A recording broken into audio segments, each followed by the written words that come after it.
Boas pessoal, espero que esteja tudo bem com vocês.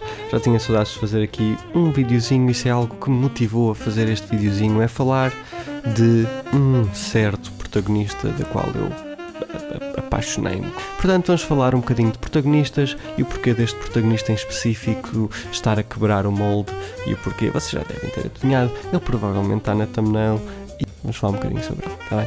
Bora!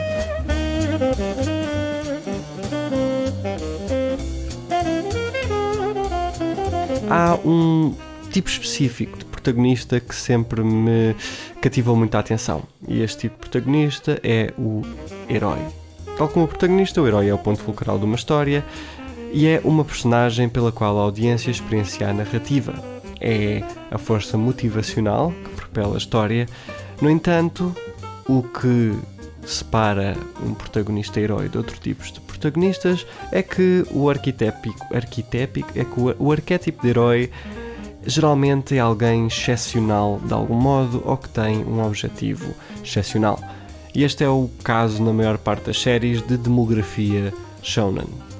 Os heróis destas séries têm algum tipo de força que os distingue dos pares e têm fortes convicções nos objetivos que querem atingir, seja, ser o rei dos piratas, ser o Hokage, salvar a galáxia ou ser o very best, like no one ever will.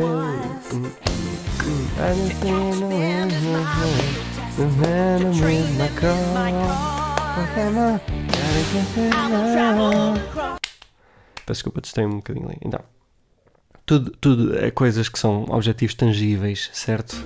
Bem, o apelo destes personagens é a sua excepcionalidade e a evolução que nós acompanhamos desde o momento em que eles nos são apresentados até atingirem os seus objetivos. No entanto, a demografia shonen está algo saturada com esta fórmula e existem alguns pontos que podem tornar-se repetitivos e, consequentemente, a meu ver, desinteressantes. Um bom exemplo disto são os heróis shonen da nova geração, como por exemplo o Deku do My Hero Academia ou o Tanjiro do Demon Slayer. Na verdade, não me entendam mal, são personagens bastante sólidos, mas que dificilmente conseguem sair dos padrões estabelecidos pelos seus antecessores e como alguém que já vê anime há muito tempo, as características do Deku e do Tanjiro não são assim tão diferentes dos outros protagonistas de shonen que eu já tive a belíssima oportunidade de assistir. Assim, tal como os outros, é expectável que estes novos rapazes tenham objetivos ou características excepcionais, que tenham muita personalidade e esta personalidade seja construída, quer dizer, o Deku, mas isso é outra história, e que esta personalidade seja construída à volta de valores como coragem, empatia, trabalho árduo e ser, bondoso em geral. E é expectável neste tipo de série, dado o seu público-alvo. No entanto, existe o risco de um personagem tornar-se algo aborrecido. Pessoalmente eu sinto alguma dificuldade em prender-me a este tipo de personagens e durante algum tempo eu refleti acerca disto, ou seja, o problema é meu? Será que tanta gente gosta disto, porque é que eu não me estou a conseguir afeiçoar com estes personagens? E na verdade eu acho que é difícil tornar um herói protótipo interessante pela abundância de semelhanças que já existem com obras anteriores. No entanto, no meio da minha reflexão, algo me atingiu ao ver este pequeno e desconhecido anime que talvez ainda não tenham visto. Jujutsu Kaisen é, assim, sem muitas palavras, fenomenal. Esta série representa um shift enorme daquilo que nós estamos habituados a ver nos seus pares. E apesar de haver algumas críticas, e eu tenho algumas críticas também, nada é perfeito, mas este tipo de shonen veio quebrar o panorama da demografia. Há muito tempo que um shonen não era assim tão apelativo e eu acredito que grande parte da razão é a construção do seu protagonista ou o seu herói. E o que este personagem representa para a temática da narrativa, além de ser o personagem principal. Jujutsu Kaisen não é o nosso típico shonen, muito pelo contrário. No universo criado por Gege Akutami, uma verdade é aparente. A obtenção de poder e a exerção deste poder de uma forma eficaz só pode ser feita se tu deixares alguma parte da tua humanidade de lado. Aliás, este é o conflito moral que muitos dos personagens confrontam. O quão estarás disposto a abdicar de valores moralmente aceites no combate contra maldições, o quão disposto estarás a recalcar emoções para continuar a lutar, o quão disposto estás a sacrificar uma vida normal para uma vida de compromisso e risco constante. Há quem encontre as respostas a estas profundas questões no racismo. Em Jujutsu Kaisen, valores anti-heróicos são recompensados. Isto não é mentira. O que não é de estranhar numa sociedade onde a hierarquia privilegia os lutadores fortes, os que têm as curse techniques mais fortes, e descarta todos aqueles que não cumprem estes requisitos. Todos os personagens que vemos são colocados em situações onde o seu lado humano tem de aparecer para que sejam fortes, para que consigam atingir os seus objetivos, para que consigam subir nesta hierarquia. Olhemos para o Best Boy Satoru. Desde o momento em que ele nasceu, uma diferença abismal em termos de poder assentou-se entre ele e os seus pares. E desde então floresceu uma indiferença para com os mais fracos e uma solidão interior que nunca o deixou realmente.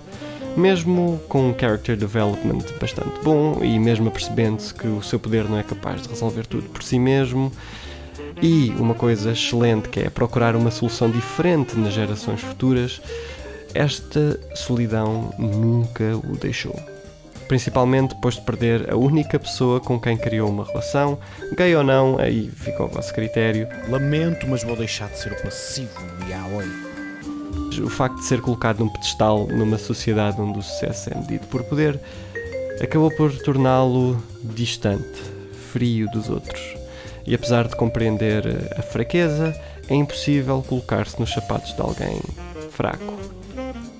Mesmo exemplos, como o Toji ou a Maki, que são excluídos do seio da própria família por não terem poder suficiente, e aí demarcando ainda mais esta hierarquia que existe na sociedade de Jujutsu.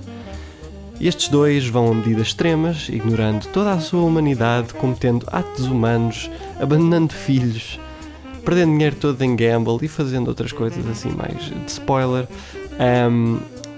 fazem-no para obterem o poder que precisam para romper a cadeia de eventos da hierarquia. Todos estes personagens cumprem os seus objetivos, todos estes personagens expressam os seus ideais através da influência da sociedade de Jujutsu. O que é que isto significa? Significa que se calhar não é mau cometermos actos maus se o outcome for bom. O que é que os pode culpar? É preciso reatividade para alcançar mudança no mundo como Jujutsu, e a única forma de reatividade neste mundo para causar uma mudança positiva é violência. Os personagens de Jujutsu que nós apoiamos de uma maneira ou de outra caem neste ciclo, é todos menos um. Itadori Yuji é-nos apresentado como um simples protagonista inicialmente. É altruísta, tenta seguir os seus ideais e agir de acordo com o que acha correto.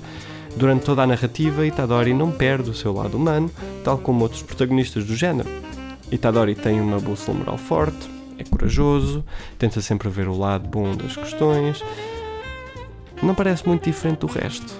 A grande questão é que, à medida que a narrativa avança para a frente, a diferença entre Itadori e os outros protagonistas começa a ser mais evidente. A grande diferença é que este protagonista, este herói, está num universo onde todas estas características são gravemente castigadas.